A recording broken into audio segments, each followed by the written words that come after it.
The following program was produced by the Theosophical Society in America. Muchas gracias, Betty. Buenos días, hermanos y hermanas.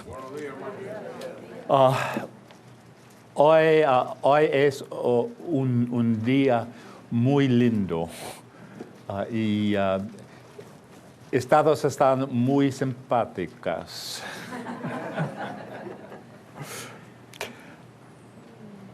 I am going to begin this morning with some explanatory remarks.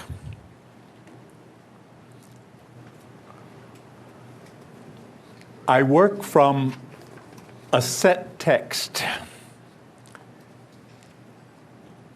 and that is for the convenience of the translator.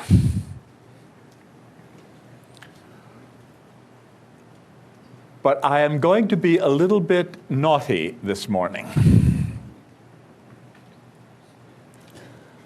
I am going to depart from the set text from time to time. Most will be in little ways. But there is one point where I will be speaking spontaneously for some minutes. When I do that, I will speak in short sentences, and I will make pauses between them. This is for the convenience of the translator.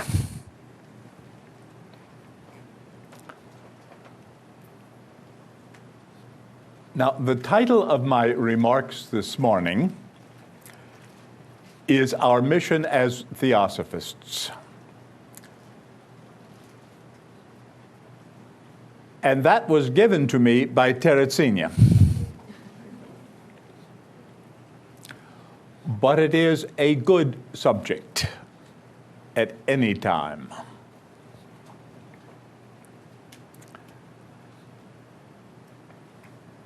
Return to text. Madame Blavatsky memorably said, "Theosophist is who theosophy does." Her emphasis on action rather than on belief or opinion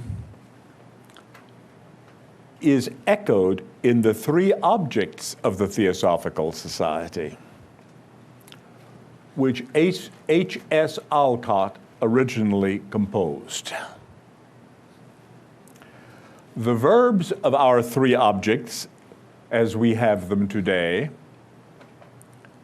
are to form, to encourage, and to investigate.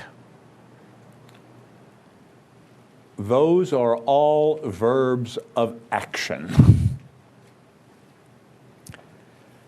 Theosophy is not a matter of believing, but of doing. However, every doing also involves a way of viewing. So the actions stated in our objects are linked with the three fundamental propositions of the secret doctrine. Practice and theory, doing and viewing are not opposites, but complements. Departure. The word theory, or teoria, in both English and Spanish, comes ultimately from Greek. And the Greek word from which theory comes means to view, to look at. So a theory is just a way of looking at things. And if we're going to do anything, we have to look at what we're doing. So theory and practice go together, doing and viewing. Let us consider some implications of doing theosophy according to the Society's objects, but also in the light of viewing theosophy through the fundamental propositions. My remarks now will be in 4 parts. Part 1. Our first object is to form a nucleus of the universal brotherhood of humanity without distinction of race, creed, sex, caste, or color. In that object, 2 little words are very important. They are the 2 parts of speech that grammarians call articles. They are the little words a and the. Although all of our objects have undergone some modification and rewording over the years, those particular 2 little words, the indefinite article a and the definite article the, are very significant, and I believe they were chosen after careful deliberation. First, consider the article the in the phrase, the universal brotherhood of humanity. We do not create brotherhood. Brotherhood is a fact in nature. There is only one such universal brotherhood. There is no other such grouping. So it is the universal brotherhood of humanity. The word "the" means that the brotherhood we are talking about is uniquely identified, and there is only one. All human beings are fundamentally and basically the same in their genetic inheritance. Bodily differences that may seem very great to us are really trivial and superficial. We are clearly one species with only minor variations in types. Indeed, we are one of the most genetically unified species on the planet. Similarly, we are psychologically basically the same. We all feel the same emotions. We all think the same thoughts. We all respond alike. Little departure. William Shakespeare, the great English playwright, has a play called The Merchant of Venice, which is about a Jew who has been severely discriminated against. His name is Shylock. Return to text. As Shylock asks in Shakespeare's play, The Merchant of Venice, "If you prick us, do we not bleed? If you tickle us, do we not laugh? If you poison us, do we not die?"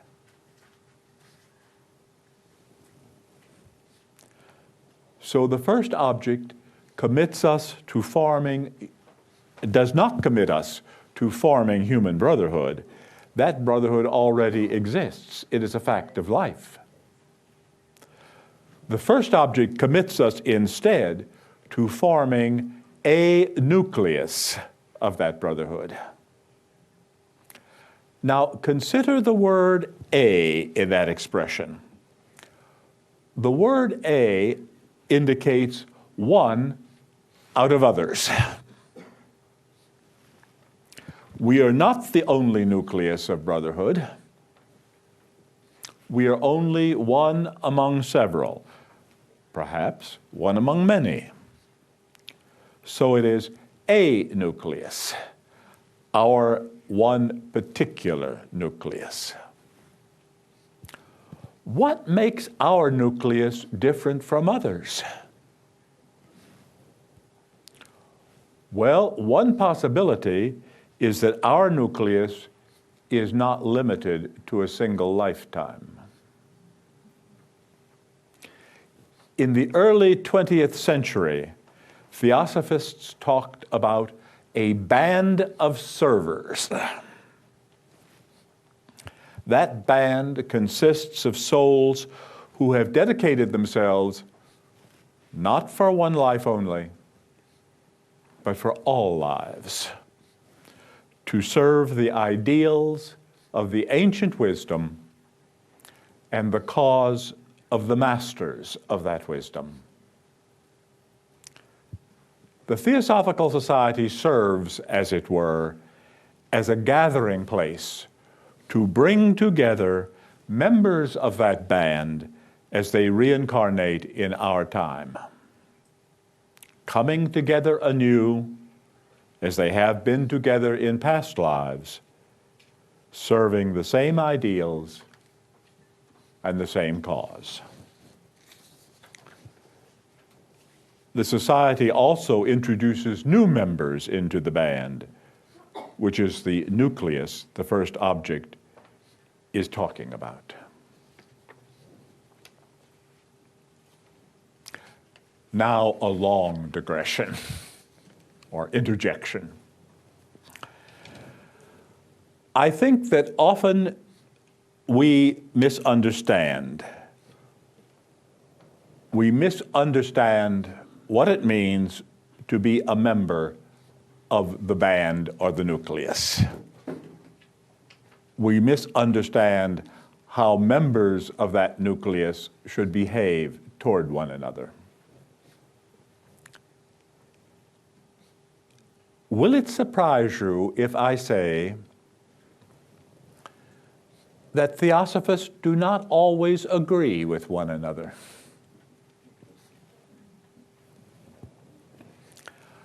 It is all right to disagree, but we must disagree in a brotherly way. And in fact, brotherly disagreement is very important. In the West, human societies have organized a system for disagreeing. In colleges and universities and schools, they have debate teams, groups that disagree with one another on a subject. And notice that in a typical debate, it doesn't matter whether you believe in the side you are arguing for or not. The important thing is that you defend a point and that you do so in the right way. Moreover, organized disagreement is not limited to schools. It is the basis of our parliaments and congresses, our governmental functions. So organized disagreement is a characteristic of Western life.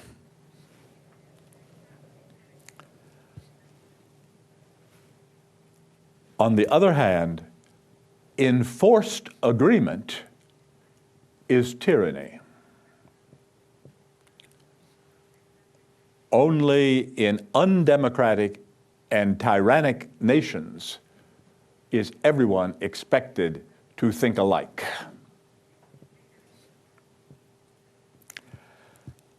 Now, this respect for harmonious disagreement is the essence of brotherhood. And although it has been organized in the West, it is also known in the East. There is a famous parable in the Confucian tradition about this. I have written about that parable several times before, but I'm going to tell it to you this morning briefly. Once there was a ruler in China who was very great.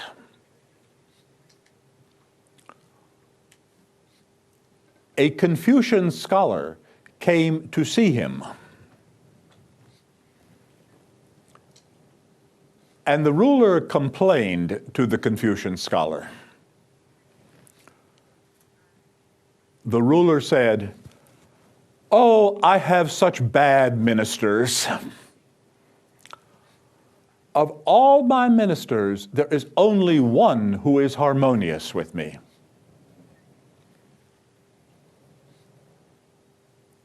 And the Confucian scholar said, "What do you mean?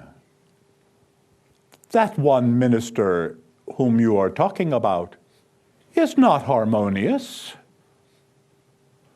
He merely agrees with everything you say." And the ruler replied, What? Harmony and agreement, they're the same thing." And the Confucian scholar replied, No. Harmony and agreement are quite different things. Harmony, said the Confucian scholar, is like making a bowl of soup. You start with a pot of water.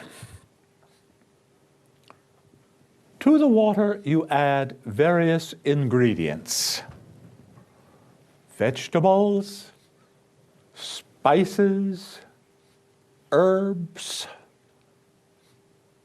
And as you make the soup, you taste it. If it is too bland, you add more spices. If it is too tangy, you add more water.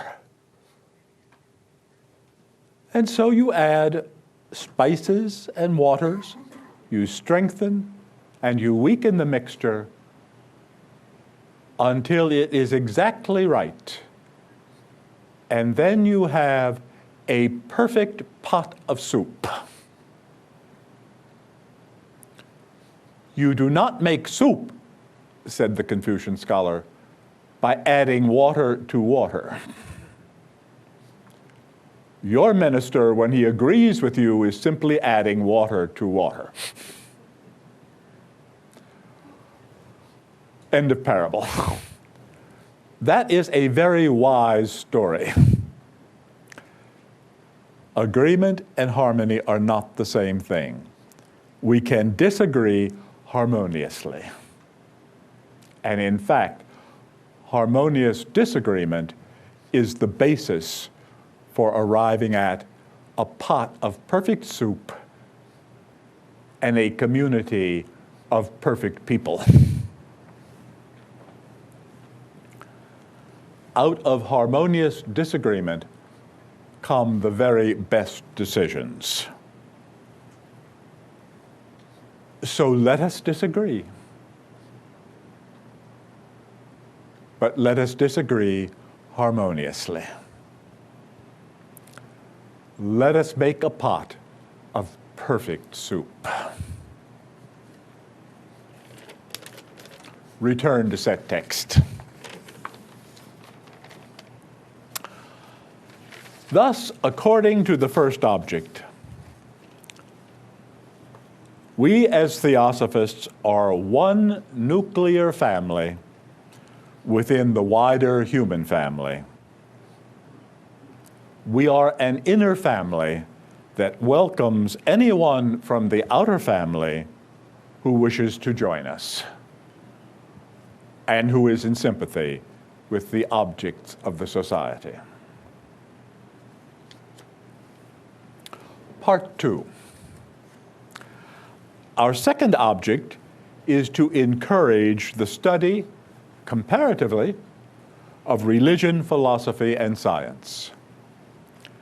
Again, the words of this object are very important.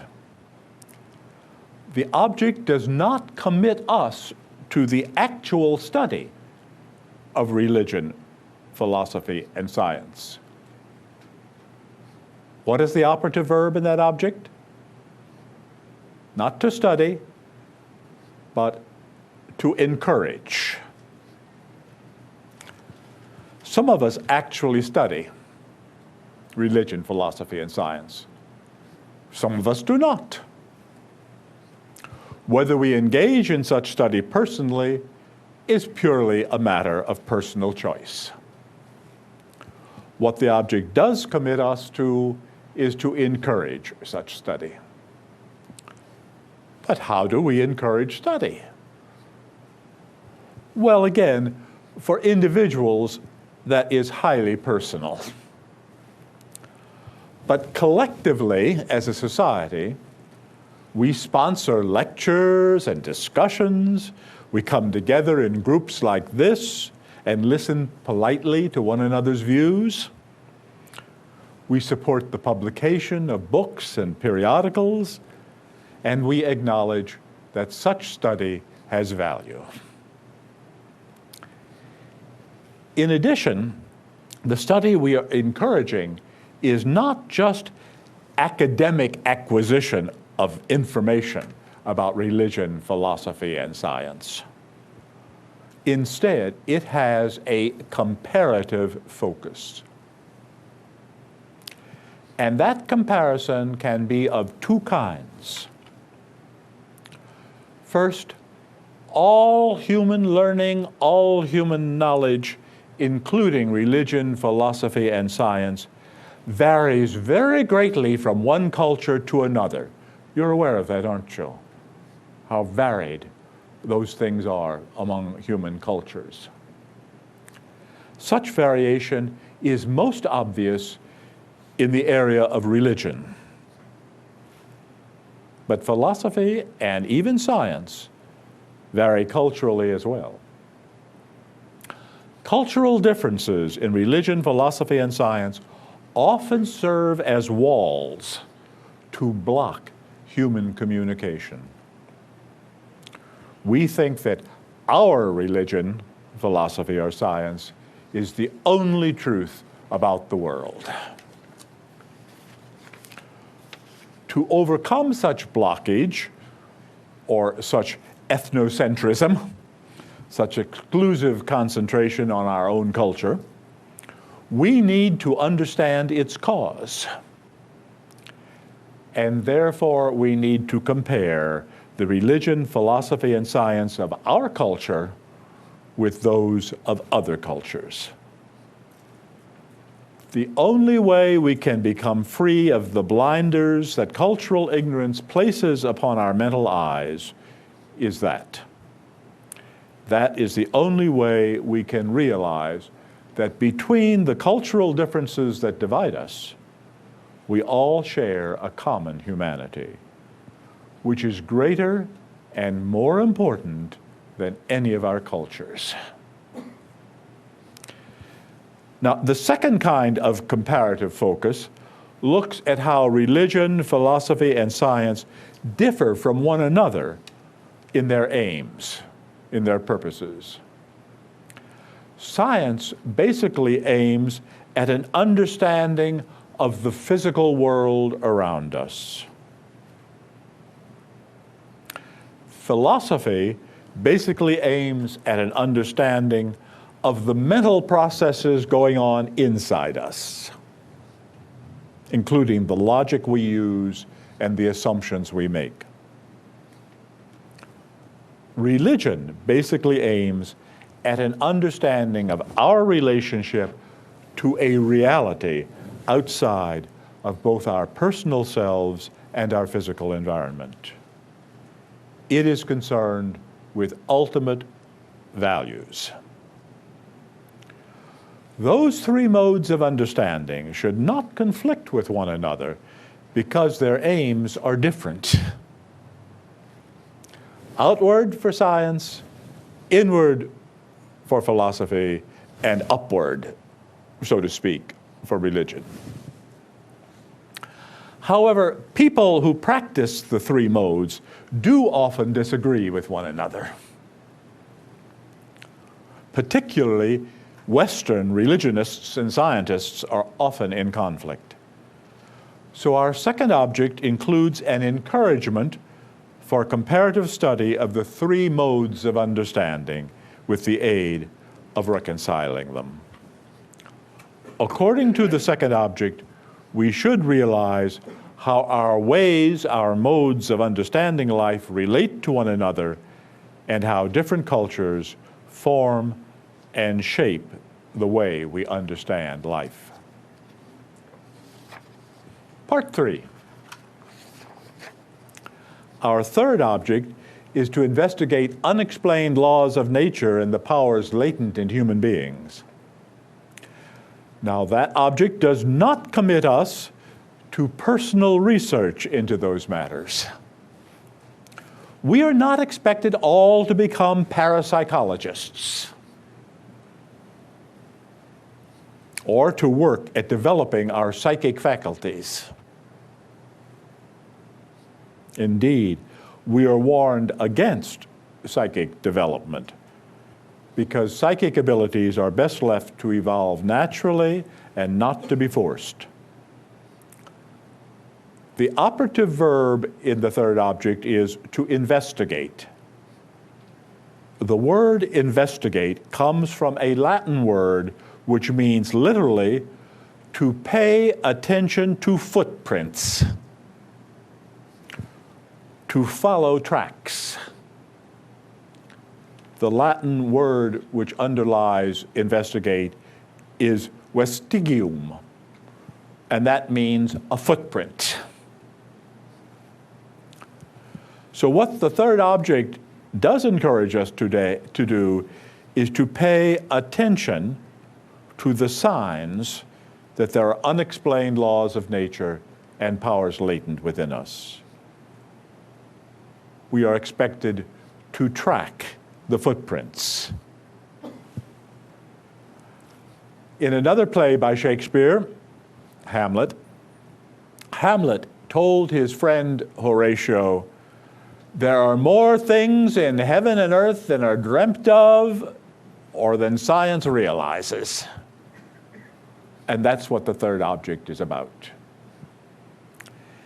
In the late 1800s, some scientists thought that all the basic laws of physics had been discovered, and all that was necessary was to clear up a few pesky little details. Today, scientists are aware of the vast realm of the unexplained and mysterious in nature. Indeed, much of what scientific theorists postulate today seems downright bizarre and fantastic. It makes The Secret Doctrine seem to be a very ordinary book. Some scientists now postulate the existence of 11 dimensions in the universe. And others more recently have argued that time does not exist at all. It is merely an illusion. As we have learned more about the world, we have come to realize how little we actually know, and what a wonderfully strange place the world is. The wonderful thing about education is that the more we know, the more we realize how little we know. Serious research into those unexplained and mysterious matters is for experts, not amateurs, who can only track the footprints of the experts in such exploration. However, all of us do have certain latent powers that we can and should develop. Those latent powers are not psychic faculties like clairvoyance. They are instead the powers of love and sympathy, of understanding and insight. Those are latent powers whose activation is both safe and beneficial for all of us.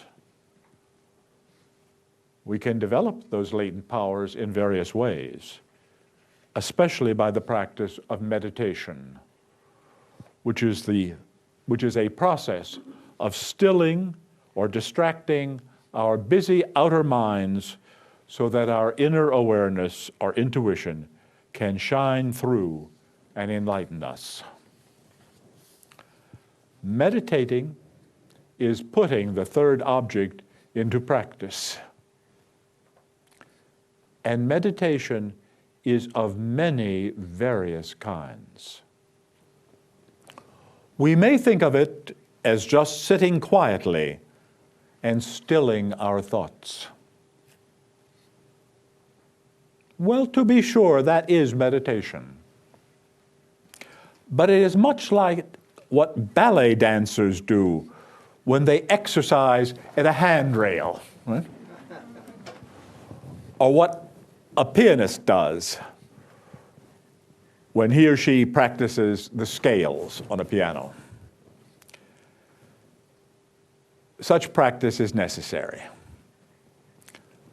But the ideal of meditation is a state of mind, a keen awareness that persists during whatever activity we are doing. All forms of meditation, including ritual, which is meditation in motion, are aimed at creating that persistent state of mind, calm, alert, aware, insightful.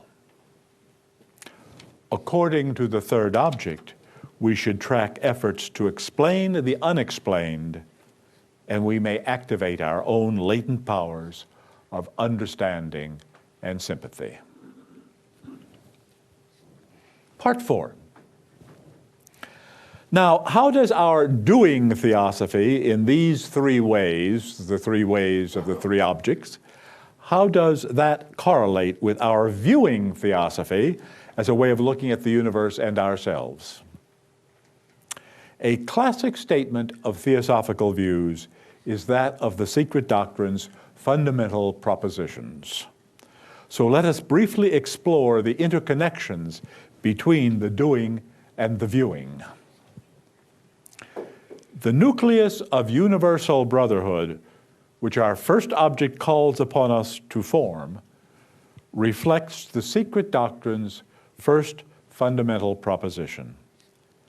That proposition asserts the existence of, quote, an omnipresent, eternal, boundless, and immutable principle which is beyond the range and reach of thought, end quote.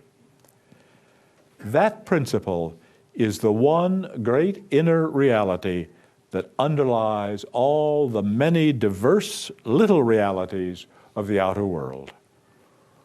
Ultimately, there is only one existence, one life, one reality.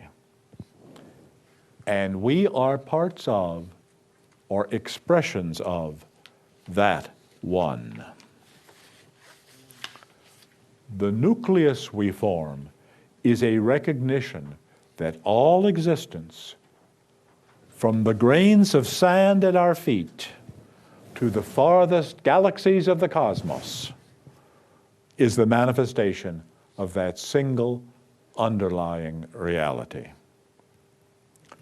So all human beings are members of a single universal brotherhood within which we are forming a particular nuclear group.